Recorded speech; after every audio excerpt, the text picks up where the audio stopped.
Let's see how to use Sqac Flashcard to answer the question. Figure 1 shows the flowchart for the series of reactions that occur on the solid X. Based on the flowchart above, identify the substance X, P, Q, R, and Y. So let's move on the first equation.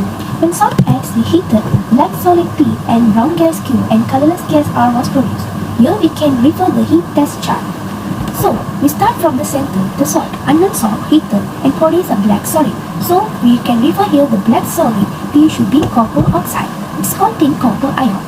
Then the brown gas and colorless gas also can identify inside the chart, which is the brown gas should be nitrogen dioxide, the colorless gas R should be oxygen. So it's contain nitric ion. Now we can determine the salt X. From the previous answer, we get N ion is nitric ion, cation is copper ion. When we cross together, we get copper to nitric, which is salt X.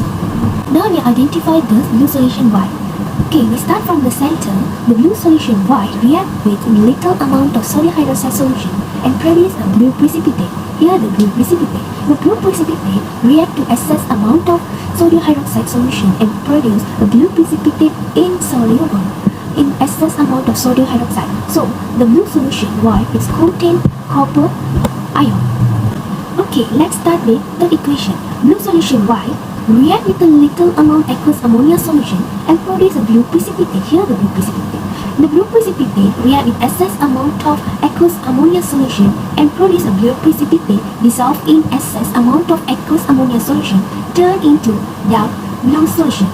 So the blue solution contain copper ion. From the second equation and third equation, we know that the blue solution Y contain copper ion. So we move on to the fourth equation.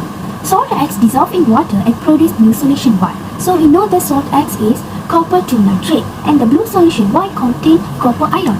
So from here we can determine the blue solution Y. So the blue solution Y is copper to hydroxide. So here the overall answer for the question.